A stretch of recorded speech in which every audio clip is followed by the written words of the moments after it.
Hello and welcome to On the Morning Show. I am Marshall Shore. And I'm Melissa Farley. We're here at the the fabulous Arizona Center. And we have an amazing show all about the body. Well, definitely, one guest is all about the body. We are talking to April, who teaches yoga like everywhere. Yeah, throughout the state of Arizona. All over the place. Yeah, and she's going to be talking with us about yoga and also showing us, I think, some moves to do wherever you're at. That we could do right here. Yeah. In fact, I think we might do some right here. Maybe I'm doing yoga right now and you don't even know it. It's like Kegel exercises. I was going to say, I'm like, that's a whole different thing, and I could be doing them too. Working on my pelvic floor. That's right. No, okay. That's not where April's going. But but we will be doing some yoga later. And we're also talking to Barb. Yeah. Who is all about helping small businesses, female small businesses, make sure that their websites are converting and getting the best traffic that they can. And it's such an important conversation. So, good for the mind and good for the body today. Exactly.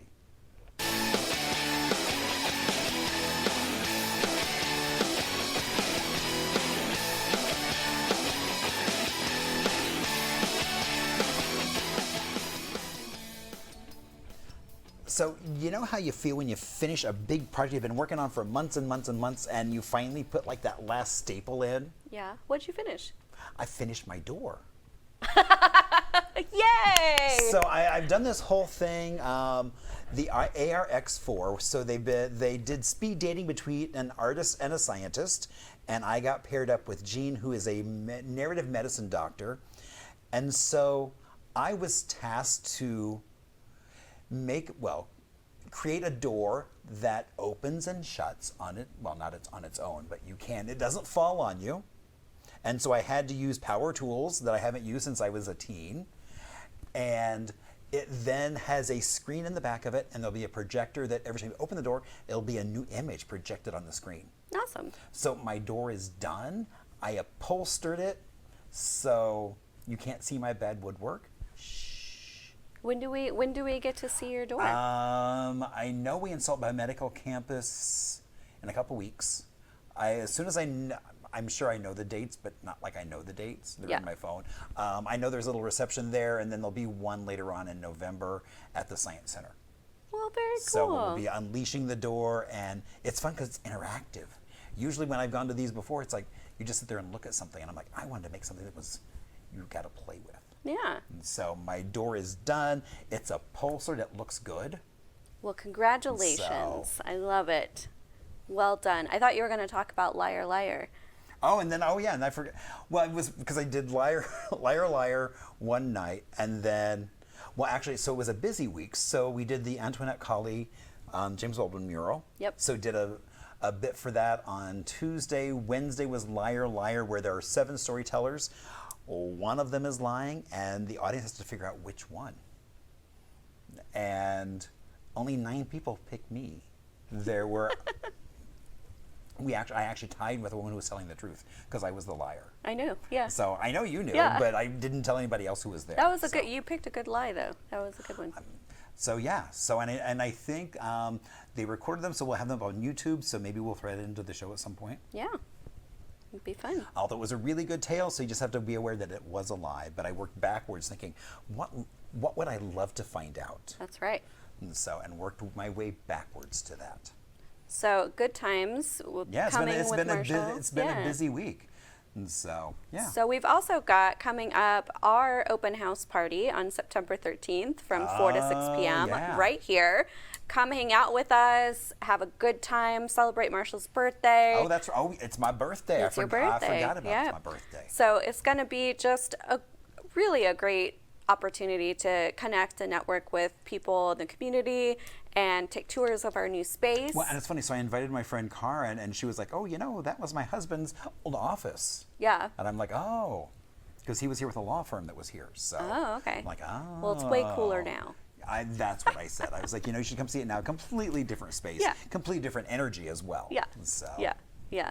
So please join us on September 13th.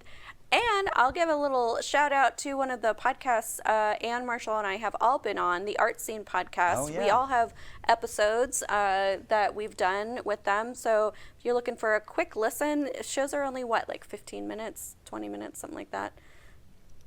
I don't know. Yeah, I'm pretty sure the episodes are really short. Oh, because you just sent me my link, and I'm like, oh, because I didn't know. Is it just one, or It's do just they? you. Oh, Yeah. wow. Yeah. So if you're in the mood for a quick listen for the Art Scene podcast, it's a great listen. Lynette Carrington, and yeah, And you can Ari. catch that now. Yeah. And Ari. Yeah. Ari wasn't there when I did my interview. Yeah, he was on vacation. Ah, So. okay. I just got Lynette all to myself. Oh, nice. Yeah. Yeah, she's delightful. All right, well, we'll get right to our very first interview with April. We hope you enjoy. Stick around for some things to do in history. We've got it all here for you.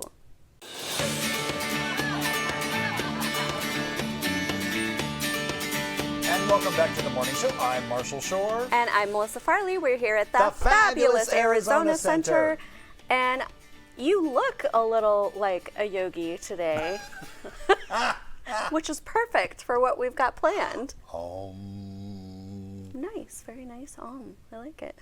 Well, we have got a fabulous guest here today. We've got April Denning with Yoga with April. Hi. Hello, thanks for having me. Thanks for coming today. Okay, so how long have you been doing yoga? I've been practicing yoga probably about 8.5 years now, and I've been teaching 4.5 of those years. That's such a cool thing to do with your life. I Yeah. feel like that must be very rewarding in a lot of different ways. How did you get into yoga? Well, like many people, I needed a breather from my 9 to 5 after the workday was over. I needed something to move through, breathe through, and kind of let that part of the day stay where it was so I could go home and kind of have my freedom in my own time. And lucky enough, I just so happened to have a yoga studio that was walking distance from my place I was living at in Michigan at the time. So I'd drive home, like go in my house, unload all my stuff, grab my yoga mat, and take like a nice little walk to the yoga studio. I would stay for a class or two there. That's nice. Yeah. So what are some of the benefits that you love about yoga? What does it do for people? I mean, there's a lot of like face value benefits that you'd see right away. I mean, you gain more flexibility. Ideally, you have more clarity, more space in your mind. You're more aware of your breath. I've noticed my posture's gotten better as I've done yoga for so many years. I'm just used to kind of having that posture and sitting up straight. And another good thing, like if you're consistent with it, which is something we're always working on, but if you find consistency within your practice, whatever that looks like, I think it slowly bleeds into more than just the physical practice. It's the mental practice, it's the connections you make, the things you drop out of your life, the things you bring into your life. So it becomes a whole life practice, not just a practice you're kind of finding on your yoga mat. Yeah. So I was looking at your information, and it looks like you're everywhere. Like I think a lot of people would agree with that statement. Yeah. Tell us about Yeah. all the places where you teach and Yeah. tell us all the things. I know. I'm like, how do I condense everything that I want to try to say? So I used to be a social worker, which I think has an important part of why I'm like all over the place right now. So I still bring like my social work vibe, my social work love into what I'm doing with yoga. And I've always had like love for local places, local businesses, local entrepreneurs, just like local creative people who make the cities that we live in so cool. So I think with my yoga practice, I was like, oh, I could teach this anywhere, and I could do it with really cool businesses that align with kind of my practice and my mission, and I can then also bring new people to them, new people to me, and like this works because we're all connected together doing things. So Yeah. I tried to condense it into monthly events. So I do monthly events at different businesses, different nonprofits around the area, and either you get something within the ticket, whether it's a drink, whether it's a swag bag, or you just kind of get exposed to a new place in your area, and then a new community that kind of comes to those classes with you. That's very cool. So tell us some of those places that you partner with. So one of my longest ones has been Monsoon Market. They're a natural wine and snack shop. We do a class once a month there. It's called Mellow Movement at Monsoon. So they open up prior to their local business hours or their normal business hours, and then we get to move in there together for about 45 minutes, and they have private shopping for us afterwards, and they usually have fun snacks or drinks that they are trying to get out to the community that they'll give us to sample while we're there. That's very cool. And then I do another one with Lush Club. It's called Ben's Brews and Bagels. That's a really good one too, because we bring people to that business. We have a local place called Dewey's Market. They make the bagels for us. He like literally walks in after classes ending with fresh, warm bagels for all of us. Yeah, that's we've talked before about how like you just can't have a bad day when you have a bagel in the morning. Like it's just, I don't know, there's something about it. Yeah, so that class, like we move for an hour, you get a bagel with your ticket, you get a beer with your ticket, but also if you're an NA, we always have plenty of NA options as well, so you can kind of bring whoever, wherever to those classes. We get people who come every month. I've had people who are just in town and found the class and thought it'd be something fun to do. And it's always just a wholesome time. And then I do other places, such as Almost Their Rescue. We do private puppy yoga, whether if you want to. Yeah. I did puppy yoga there. Yeah.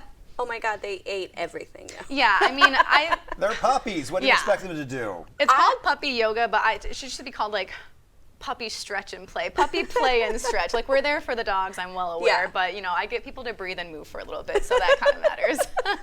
Well, I just wasn't, like literally they were like eating my hair, eating my water bottle, eating the yoga mat. Like it was like. I tell ladies, I'm like, they wanted to see what it was. Well, and they're teething. Yeah. So. But it was really, and she's correct. Yeah, it was literally like, we would stop and breathe and maybe sit in butterfly and let the dogs crawl all over you. You got some yoga lingo too. Yeah, you know what's going on. Yeah. Well, no, it's interesting you brought up that people are traveling and come to your event, you know, and that's actually one of my favorite things to do when I travel is I love it when the hotels offer like morning yoga classes. I just think it's so nice to, I don't know, to experience the space in that way, you know? It's funny that you say that too, because one thing that we're starting to build up at Westin Tempe is sunrise yoga. So I'm actually hosting it this Saturday. And it's from 7:30 to like 8:15 in their sunroom terrace. So it's still kind of shaded until the weather cools down. And then what's really nice about that one is within your ticket, you get to stay at the pool all day. So you get to stay at the pool, use their amenities. We start with yoga. They have smoothie samples, coffee samples. So they're really about getting the community into spaces of breath and movement as well. So we only hope to kind of build that into more things once the weather cools down. But to your point, so we'll get people that are in the community that come. They'll find on Eventbrite, anything like my website, something like that. Or if they're staying at the hotel, of course, it's comped with their stay. So we'll get some hotel guests that come to that class and everything too. And I just think yoga can be so serious sometimes, which that's okay. It is a practice, but also I think it's nice to showcase that like you can just be with your girlfriends staying at the hotel and they just so happen to be offering yoga. So why not take them up on it and just like see how the experience goes and have something kind of fun to start your day with.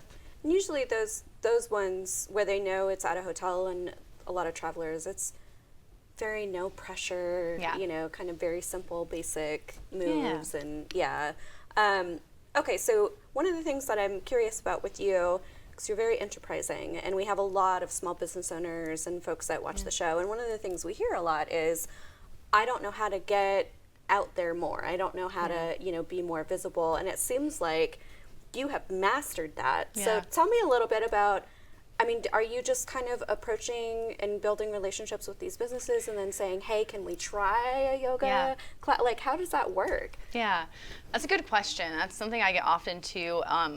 And I'm not discrediting the work it takes. Like I was just speaking to our friend back there. It's like you have to put yourself out there if you're doing stuff like this. And even if it's not your favorite thing to do, like you still got to like put yourself out there if you want to do things like this. So I think just remembering to do that and then thinking outside of the box a little bit has been really helpful because, like I said, none of these places were doing yoga like we're doing it now. So I just, and there are places that I genuinely love to be at too. So these are places I go to. These are places I support outside of me just teaching yoga there. So like once I've like gathered a relationship with them, understood that I like the vibe and they like the vibe and we're aligned on kind of just supporting and elevating the community, we kind of both have to trust each other. I'm like, hey, I have this kind of crazy idea and this is kind of maybe how it could work. Like, are you willing to kind of, you know, give me the space to use or kind of help me promote into those spaces? So yeah, I just think it's very much, and I guess that ties back to just like putting yourself out there. Like I'll go to these places to have like a drink, do some work, or I'm like, oh, it's a new market, let me go check it out and kind of see what they're about and like see what the vibe is. So I think it's a lot of that. Like you said, I'm all over the place, all the time. So yeah, I think I just poke into these little businesses. I teach at studios weekly as well, so that kind of helps me gain community as well. That helps me gain exposure too. I kind of share all the things I'm doing with them too. And I just always find myself talking about, oh, I'm doing this class this weekend. If you're free, if you'd like to come hang out. So it's I just joke. I'm like, I'm just hanging out with all my friends. So I hope to make it a space that's welcoming and warm that people want to come back to and share with their other friends. And a lot of it has been about over a year now, so I think I've had the consistency and the discipline to kind of keep going with it, whether I've gotten 25 signups or 3 signups, you know, kind of just rolling with the punches and seeing where it takes you. Yeah, because that's definitely a thing. Yeah. But it sounds like a very fun and fulfilling existence, and I definitely feel your warm energy and spirit, so I'm sure that's something that kind of speaks for itself too when you enter into these spaces. But you had said you would show us some simple yoga moves that you could do at home. That you could do anywhere. Yes. Anywhere. So I don't want to just talk to all the faces about everything I'm doing. I want to give something back as well. So I didn't bring a yoga mat or anything because I wanted to showcase that you don't need to have any props to do any of these poses or any of these breaths, any of these movements. You can simply, what we did today here, push aside some tables and just find a clean space on the ground. So I thought we'd just do 2 simple seated poses. That'd be good for spine flexibility, spine lengthening, and kind of side twisting stuff too. Okay, All right. let's do it. Cool. Just like go with me here. Okay. So we just sit down in any seat that's comfortable. If you're not, I'll take my shoes off too. Any excuse to take my shoes off. I know, it's like they're platform heels. I don't They're think that's cute gonna heels. go well. And I'll do a little side profile here too. So you'll stay front, and then we'll have everyone kind of look from the side here as well. So the first thing that we're going to do, they're just simply called seated cat-cow. So a good way to match your breath with movement. Yep, seated cat-cows. I'll show you too. We can like make the noises too when we're doing them too. Yeah. Okay. So it's a breath to movement. It's a way to kind of just keep your spine mobile and flexible, and it helps you build the flexion and extension for your spine. So first you just start with your hands on your knees. You sit up nice and tall. And then as you find a breath in, think of pulling your chest through and then kind of squeezing your shoulder blades together and just let your gaze go up a tiny bit. So you're finding the cow pose. And then as we exhale, you want to round into the spine, tuck your chin towards your chest, and you might straighten your arms out a little bit so you're kind of rounding the back like a Halloween cat. And I suggest maybe like 4 or 5 of this with your breath to movement. So inhale pulls you through. Yeah, exhale will push you on back. And we'll do one more for good measure. Inhale pulls you through. And exhale pushes you back. Good, and then come on back to like a nice tall spine. Just find a nice deep breath in, deep breath out. And then one more thing here, we'll do our hands up nice and high, big reach up towards the sky. And then come right through your heart center. Good. And that's just one simple thing I do almost daily, whether it's in a seat or tabletop pose. And yeah, it kind of helps you with your posture a little bit too as you're sitting up nice and tall. Feel a little bit better? I do. Good. He was wired on caffeine right before you got here. Oh, so. perfect. Yeah. Normally don't have caffeine that late in the morning, so I was like, well, that'll give you some like Hey, good jitters to morning, kind of do your everybody. cats and your cows and everything too. But yeah, something simple in a seat. You can even have your legs straight too if like a cross seated is not comfortable for you. But yeah, just starting with something small like that, breath to movement, and letting yourself kind of follow into that space can work some wonders. I like it. Yeah. I like it. All right, are we doing some twisting? Okay, let's do a little twist here too. So I like to reach my arms up first so the sides can get nice and tall. Okay. And then we'll twist over our right knee. So think as you exhale, twist over your right knee. That right hand's gonna sneak behind you and touch the ground. Yep. And that left hand will come on top of your right thigh.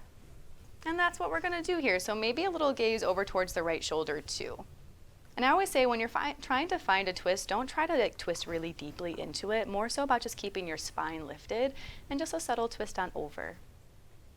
Good. Now a breath in will bring us back towards center. Try to reach those arms up nice and high. And then as you find that breath out, we'll take another simple twist over towards our left. And I find a breath in, I'll sit up tall, and as you find that breath out, just a gentle, easy twist over towards your left shoulder. And then one more time, hands go up high with your breath in. And breath out brings you through heart center. Good.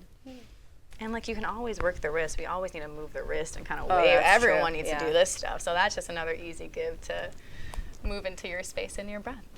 So I hope I'm not putting you on the spot, but one of the things I no. thought was interesting, because I was thinking about my mom. Chair yoga. I teach chair Yeah. yoga, yes. And I was thinking about that as we were like sitting here too. I know So. you Yeah. said it was going to be like seated. I was like, oh, good, we don't have to like get down on the ground. Oh, we could have stayed in the seat, but it's just kind of fun to sit on the ground. Now you tell us. We could have stayed in the seat, but now it's nice to sit on the ground sometimes, sit up nice and tall. But Can you talk a little bit though about chair yoga? Yes. Maybe show us 1 or 2 moves. yeah, I can get, so kind of basically what we just did on the floor, as we all have to get back up now. You could do in a seat too, but yeah, I teach chair yoga at assisted living facilities or at communities that are 55 and older. And some of those residents, they still get their yoga mats and stuff too, but a lot of them are still in a chair, and that's where we stay as well. So what we just did on the floor, we could do, I always tell people in chair yoga, use the armrest to your advantage. You find a nice big side lean over, that can feel really good. Yeah. And just switching your sides out. We do a lot of neck work in chair yoga, so we'll just kind of sit up tall, roll out the neck a little bit here. And without all my hair in the way, and you guys don't have to fold, but I always show like a nice seated fold too. So you'll kind of separate your legs, and you can find a really nice fold here too, and still kind of decompress the back body. And like as we get older, that's really important to kind of find that space and that decompression for the spine and the lower back too. Yeah, that's nice. And it's like kind of one of my favorite classes to teach because I get get to chair yoga. Standing ragdoll, but still does kind of the same thing. Yeah. And there are like chair yogas that are more intense if you have the availability to kind of get up and down more easily. But if just being in a chair is more accessible to you, there's plenty that you can do. Very just cool. in a chair. And the classes usually range like 30, 40 minutes. I found that to kind of be the sweet spot for chair yoga and things like that. Yeah. Well, yeah, that's but tell great. your mom. Give your mom some tips and tricks. That'll be fun. I will. And see, I love how accessible yoga is for everybody, no matter where you are and what your situation and is. I also want to give a shout out to our brand new intern, Tyler, who vacuumed a rug so that we Thank didn't you, wind up Tyler. covered in hairballs. We had a when lot got of up. feathers on the set last time. I love it. That's yeah, funny. That was nice. Yeah, I'm usually barefoot sitting on a floor, so this is pretty on brand for where I end up when I'm with friends and people and family.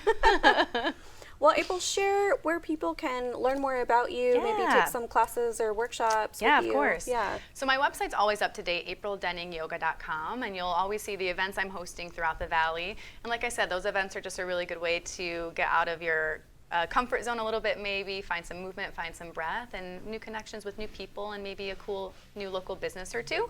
And I also host yoga retreats as well that you'll find on that website too. So I host them in Phoenix, in the area. So if you're local, that's always a good option as well. We have people flying in from those spaces too.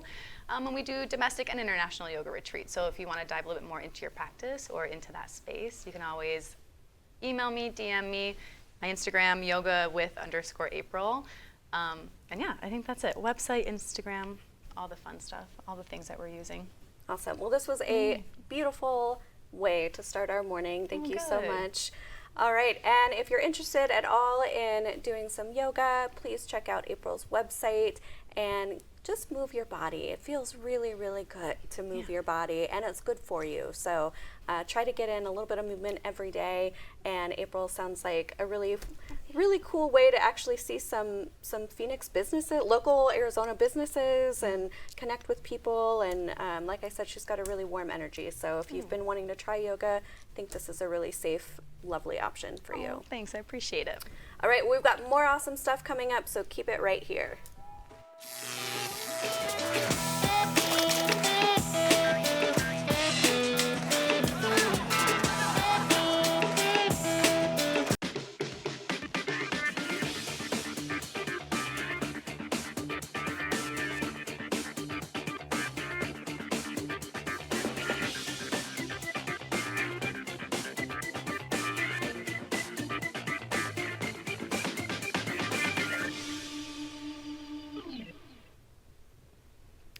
Well, hi, Marshall. Hey, Melissa, what's up? You ready for some arts and culture? You know, I love me some arts and I love me some culture. Okay. What are we doing? I've got both. So the first one is a little bit of opera. It is From Sword to Stage, Zorro at the Arizona Opera. Oh, yeah. I have never seen Zorro as an opera, so that's not one that I've experienced before. Yeah, have not seen it on the stage either. But I guess what's cool about this one is there's a lot of fight choreography. So on Sunday, with the 6 o'clock performance, they're doing actually a live fight choreography talk and demonstration for a preview of the first production of the season, which is Zorro. So you'll get sort of a behind-the-scenes look at the music and movement that are bringing sort of the legend to life here. So it's going to feature the director, David Toro, and then the fight choreographer, I don't know if it's Andrea or Andrea, but Robertson. And so that's kind of cool. I took some fight choreography classes when I did theater. Maybe they'll let you on the stage. Maybe they'll give you a sword. It feels like a lawsuit, but if there's a cork on the end of it. Well, of course, well, I'm assuming there is. Like or on just, Dirty Rotten Scoundrels, how there's Right. the cork on the fork. Why Right. is there a cork on the fork? But no, that sounds super fun. Actually, it's always great to see a little behind the scenes. Oh, I love when they do talkbacks about kind of what it was like putting this production together. Yeah. There's always so much more to it than just what you see. Absolutely, yeah. So this is actually pretty reasonably priced. It's $25 to $30 depending on your membership status with the Arizona Opera. And again, it's at 6 p.m. and they are encouraging all ages. So you can bring your littles or you can bring your elders, everyone in between too. Very so cool. We've also got, this is actually on the docket for my family. My aunt and some members of my family are going to this. It's The Prince of Egypt. It is the musical at Theater Works in Peoria at 2:30 p.m. Thursday through Sunday. Theater Works actually does a really, really excellent job of production, so I imagine this will be pretty good. And this is the Epic Journey of Moses, and it's music by Steven Schwartz. There's stunning choreography, and basically the story goes from the banks of the Niles to the heights of destiny, and it's, Dylan's being really dramatic by saying this, but it's a miracle on stage. So you can tell Dylan's back because the writing has gotten a lot more cheesy. But like I said, all ages, because it's a Theater Works production, all ages are welcome. Show runs from 2:30 to 5 p.m. That does include an intermission in there, and tickets start at $43. So Nice. yeah, kind of a cool production to see. And then we've got Tiffany Haddish, the Funny and Fearless Tour happening at Wild Horse Pass Casino in Chandler. It's right down the way from me. This is 8 p.m. on Friday night.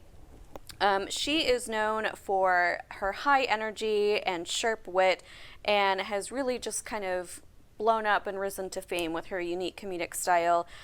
So this is going to be showcasing her talent as a stand-up comedian and an actress in a vibrant setting. This is a 21 plus event, so not all ages welcome to this one. Tiffany can get a little dirty.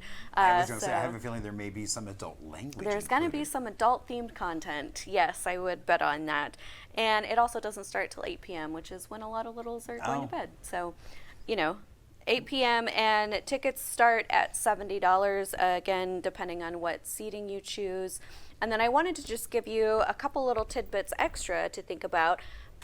The Phoenix Theater actually extended their current production on the main stage right now, the Let the Good Times Roll New Orleans Okay. show. So you've got a couple more days to add in a chance to see that if you'd like. I've heard that it's really fun. Like, it's just a really high energy, fun, soulful Right. show. So you can add that to your docket if you'd like. And then also, Noche en Blanco tickets just went on sale. Oh, that's right. So the event is not until October, but a lot of people don't think about it or don't plan for it or don't find out about it until it's Sold out. right up on you. Yeah, so we're letting folks know, the tables have opened up. And the way that it works is you basically buy a table. It's only like $200, $250. And you see, is it 6 or 8 people? I can't remember. I think it was 8 because I think you had I think it was 8 Yeah, because then too. you had the end seats as well. Yeah, so at least last year in the past it was 8 people. So, it's just a really great, And then beautiful all the night. tablescapes, so everyone gets dressed up all in white. Yeah, and you're supposed to. People are confused the first time they go. You decorate your own table. Right. It doesn't come beautiful or Right. decorated. Right. You kind of pick what your theme is, and then you can have folks that are in your group help you decorate it. Last year, our good friend Hillary did a really nice job. Right. She did like a disco 70s theme. And then you also get your own food. So they have Right. picnic boxes there. I don't recommend the picnic boxes. Well, and also the food does not have to be all white, so you can actually have some color in the food. Oh, people were people brought in like barbecue. And some people went all out. I mean, like these gourmet displays of food. So yeah, we ordered some Thai food that was pretty good. Right. So yeah, you can just kind of do it picnic style. Bring your own picnic. You cannot bring your own alcohol. That's the only thing. You have to buy the alcohol there. So. But that is going to be a fun time, October 25th for that. So, well, you know, I was just thinking, it's like along with Zorro, All Queer Shakespeare is doing a show, and I forget the name of it, of course, but it's basically fighting as well on stage. Oh yeah, you're right. So yeah. And I was like, oh, that looks like fun. We're going to be having Monica on soon. Okay, good. Think, soon-ish. Because I know we talked about having her on before the show goes live. So. Well, Monica, who is with All Queer Shakespeare, she is also an intimacy coordinator, one of the only 2, I think, actually certified in the state of Arizona. Oh, I didn't realize that. And so I ran into her at the Southwest Actors Conference. She was speaking as the intimacy coordinator, and so so we chatted, and she was like, "I need to come on." Yes, she does. So, all right, well, that's what we've got for some arts and culture things to do to experience this week. So we hope you enjoy. If you would like to send us any suggestions, any things that you would like to see added to the list, please let us know. You can email us at hello@onthemorningshow.com or hit us up on Instagram, The Morning Show. On The Morning Show, that's right. All right, we'll see you next time.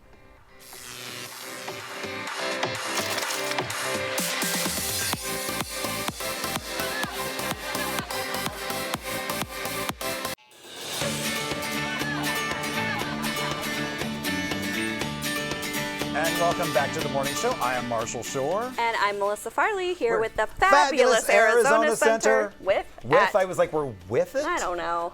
I mean, some days I feel like I'm married to this place, but. I know.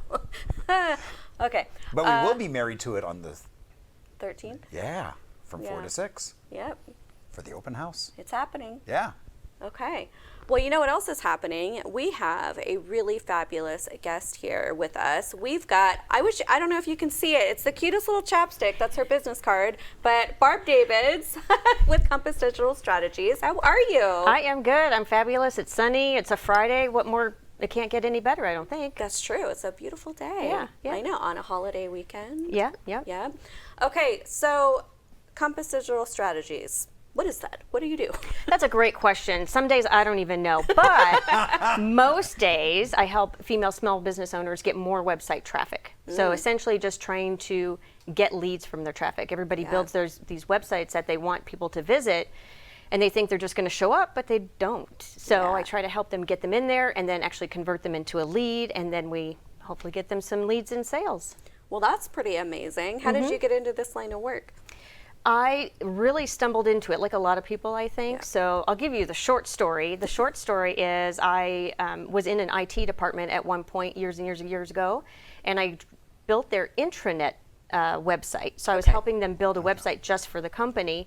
And then all of a sudden, a few years later, I decided I wanted to do it for myself, and now I'm helping some other people. That's cool. Yeah. So Barb is actually one of the sisters at Women 360. This amazing group that I've just joined recently. Yes. Yeah. And I am so curious for you to talk more about this, because I think you're right. I think a lot of people build a website and just think, it's up, I built it, they will come, you know, and that's, especially now, that's really not how it works. So can you talk a little bit about the importance of thinking about your website and why that's so crucial to have this kind of as a pinnacle of your business? Yeah. It's basically your business card when you can't get out to network with people. So as we've grown the past 5-6 years really big on online, it's easier to get to more people. So if you have a website, they can find you a lot easier. And so it's kind of like, what is it, like a magazine maybe? Yeah. Or I kind of think of it like coffee shops sometimes. So like you go to a new town and you're like, oh, let's go stop in here, let's go stop in there. Some of the coffee shops don't have any signs, and then the other coffee shop has a big sign. It says, I've got this big latte, whatever you want, you know, and you're kind of drawn to the one with the sign. That's kind of like a website. You're like trying to draw people into your business and see what you have to help them with, basically. Yeah. Well, I think it's interesting too, because now there's been a lot of talk about, oh, you don't even need a website. You can just be on social media. And I know plenty of folks who are actually going that route of just like ditching their website and going solely on social media. I always think a couple of things about that. One is, I still don't think that there's the same level as like trust or credibility when there isn't a website that I can pull up when it's attached to a business, you know. And two, as someone who's run social media for a lot of places, you don't own your social media. You do not own that, you know? And so, you know, unless you're gathering email leads and owning those, and it just makes me so nervous when people run their entire business on social. So, sorry, I went on a little bit of a... No, I get it. That's so, I do Well, it I all also the think time. there's It's an fine. element of access where it's like, wait a minute, was there a space in that? Was there not? Oh, but with the web page, it's like, okay, oh, here I know the web page. And I Yeah. can go to that. So, And I just think that there's still so much use and importance, credibility to having a website, in addition to having social media, and not just going the social well, route. I think you're right. I think it really is that in addition, because each separately they do different things. Yeah.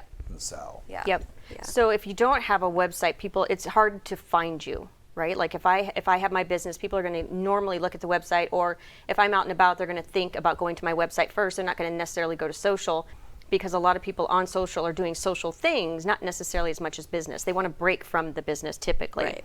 But like you said, they don't even own it. So if Instagram decides to go away, or TikTok, which it could, then you don't have a business anymore. And then on top of that, we have to talk about it, the AI thing happening and how people search. It used to be just Google. Now it's the search engine or the social platforms, but also the AI ones like Perplexity and ChatGPT. Yeah. So if you don't have a website, you will not show up in Google. You will not show up in any of the AI platforms. And regardless of how we feel about it, that's how you get found with people. We don't have yellow pages anymore. Well, that is something that I'm glad you're bringing up, because, you know, I think I brought this up maybe in another episode. You know, Pat and I were looking for a whale watching tour on a trip, and instead of going to Google, we used ChatGPT because, you know, we don't like big groups. We didn't want to be around a bunch of kids, you know, and there were these things we could tell ChatGPT. It'd be like, with all of that information, you know, what would be the best? And it was funny because other people had done that we ended up running into on the tour, and they were like, oh yeah, you were ChatGPT's like top recommendation for adults to go on a whale watching tour. And they were like, we are? Like they had no idea, you know? Yeah. And I think that's so fascinating how me and other people are starting to use ChatGPT for search results, you know, instead of just Google. So what do people have to keep in mind now when they're working on a website to be considered, you know, and kind of top rank for Google or AI? For Google, it's making sure that your website is put in a certain way that Google can find it. So that is kind of some techie stuff that you have to do behind the scenes, just making sure that it's working properly. You have certain words in certain areas, but even more so now with AI to show up in those, it's more about more mentions and how your business looks on other platforms. So more than likely that person that came up first was likely talked about a lot in either social or Reddit or other websites or things like that, and or people typing stuff into ChatGPT potentially. The way that they pull up businesses keeps changing, and we're not sure how that's going to land. But right now, if your website or your business gets mentioned a lot, it does look more favorable to the AI platforms. Interesting. Okay. That's interesting to know. Yeah. And I guess that makes sense when you think about it. Yeah. Well, Google liked that too, but they called it backlinks. So Okay. other times when other websites would link to your website, either through a directory or through like podcasts or something, they put the links to other websites. And it's kind of like a vote for your website. And then they like that. But it's just more prevalent now than it ever has been before. Okay. So for people that maybe already have a website and they come to you, is that something you do? Like, will you kind of audit their site and help them improve what they currently have, or do you just do build it from scratch kind of work? No, I definitely don't build it from scratch. Okay. I don't want that. No, I have somebody else do that. But Yeah. I do help them with their existing website. So we take a look at it and make sure that it's set up correctly, and then we make any changes that we need to with the messaging. A lot of the times it's just changing copy, and sometimes it's changing the words about what happens at the end of the page, because that seems to be missing a lot from a lot of pages. So when somebody comes to your website, if they can't figure out what to do next, they're just going to leave. So if you can give them an action, like whether that's a newsletter or a guide or something that you want them to do next, that's usually very helpful. Something that I've noticed, and this isn't my area of expertise, but I feel like I've noticed a lot of websites that there's so much going on. Yeah. You know, and it's like you almost get overwhelmed and like is there a reason for that? Like, Is it like the ones with a bunch of ads and stuff like that usually, or like news sites or publisher sites or magazine sites? Well, I guess like I'm even thinking about, there's a theater that I just started working with, helping them with like some social media, and like on their landing page, it's like, here's all our shows, but here's about like our mission that we did, and here's, you know, and there's like all these things on their homepage, and I'm just like, well, what do you want me to focus on, you know? And then, but I feel like I see that kind of a lot, and so I'm like, is there a reason for that I just don't understand, or is that bad design? Like, is that something that maybe isn't recommended for a website? Yeah, I wouldn't recommend that. Sometimes it has to do with the business. If they have a board or if they have a group of people, it's more about pleasing them because they want certain things on the home page. But really you want to think about who's visiting the page, because even mine, I have updates I could do to mine as well. Like, I want it to be, when they get there, they know exactly what to do next. And for like a theater, for example, they probably are also trying to appease some of the people that they have to deal with like ads or sponsorships or things like that. So I know it happens a lot with casinos too, because I used to work for casinos, and they're all about like just putting everything on the page. It's ridiculous. Same thing. No, you're right. My best friend is one of the sportsbook managers at a couple different casino locations, and I'm picturing the casino websites now. Yeah. I'm like, that's a lot. Yeah, there's a lot going on. Yeah. So. Yeah, and I think that's something that's interesting, because I talk about with ads, when I run social media ads, I will usually always create a landing page. Yes. That's just very clear and simple. You're doing this one thing. That's what you came here for. And I can't tell you how many people are like, well, let's just point them to our website. And I'm like, and then they'll do what? What do you, like, you know, so it's just those kinds of things, you know. So tell me, okay, so if I'm a business that wants to work with you, you said you kind of sit down, do an audit, and then are there changes that you can make kind of right away and see results? Is it kind of like Google, where sometimes it takes months and months to see kind of the payoff of the results? Like, what's kind of the expectation there for when you make changes to a website like that? Yes, that is a great question. It's not an overnight process. However, there are some quick wins sometimes, depending on the website. I hate saying it depends, but it does depend. It varies so much. Like, for example, one client, we updated a blog post that they had for quite a while, and we saw in Google Search Console, which is a very free, very easy thing to see how people are getting to your website from Google, like the words that they're typing in. We noticed that the graph was going down. So we decided to make some changes on the page, and then it went back up. So like, even just refreshing a page really makes a difference, and that's probably one of the fastest ways to get some life back into the website. But other than that, usually for SEO, if you're doing the organic method, it can take a while, and then it depends on the energy that you want to put into it. So like, if you can only do, it's usually blog posts, you have to have a blog post. If you do one a month, is going to take you a little bit longer than if you could do 4 a month, for example. Because the more content that you have out there, the more context Google has to better understand what you do. So you do things around your service or topics, but then you also hit like things that are complementary or outside of your topics. You're really just trying to get in front of people that are looking for your service and saying, hey, I can help you with that. Right. So, okay, I'm trying to think how to ask this question. So, people that, when someone works with you, is it usually an ongoing kind of relationship? And the reason I'm asking that is because you're making me think about how a lot of people will do their website and then it's like, it's done. You know? And I was thinking about, when I was doing more of my marketing stuff, I would schedule time to go in and like, oh, okay, I need to update my blogs, or I need to go, but I had to be mindful about it and like put it as a calendar entry, and or else I would just not do it. Is that something that you kind of help with as well, or is it usually just a one-time audit, make these changes, and then have a great life? You're right. Good luck with that. Yeah. It can vary. It depends on what the person needs. Like I have some people that are just coming in for 6 months and then they're going to go off on their own. I try to make it so that they don't have to depend on me if they don't want to. Like I hated businesses that did that to me. That's why I don't like to do that. Yeah. But then there's other clients who have stuck with me. They're 5-6 years and I do everything for them. So it really varies on their marketing budget, what they want to do, how much they want to get involved. Do they have other people? In a sense, there is like kind of a coaching section or coaching way to do it, so they do it all themselves. But then there's also the done for you type of thing. So SEO, people have always said you got to do SEO forever.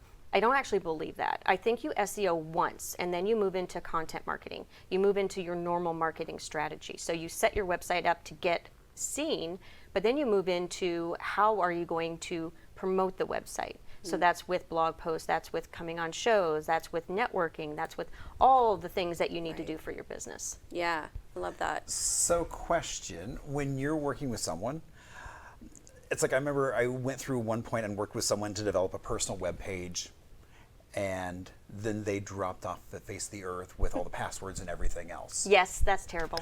And so then I went to Wix, and I figured, I will do it myself, so that way I'm not going to disappear with my passwords. So from your perspective, is there a better route to go about even starting that process of creating a website? Is there a better way? No, there's not I don't think of it as a better way than that. But I would say if you're going to do it yourself, just do what you can. Go build a website on Wix. I don't really recommend it long term, but because you're kind of, as your business grows, some websites and some platforms, they don't grow with you as much. And you're going to want a little bit more customization.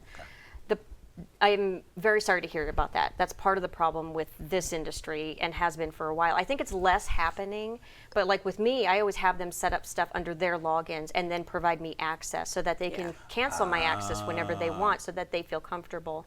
But I'm always for like, bring in somebody who has the answers for it. But if you don't, just do what you have to do. Go ahead and build the Wix website. Go ahead and just do the link tree if that's all you can do for right now, and then grow into it later.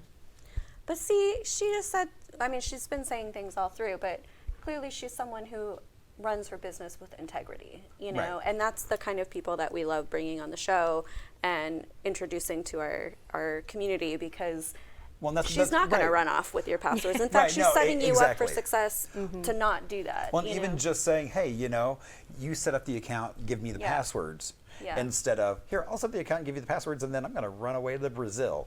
And it does happen. Yeah. Yeah, it's sad. Yeah.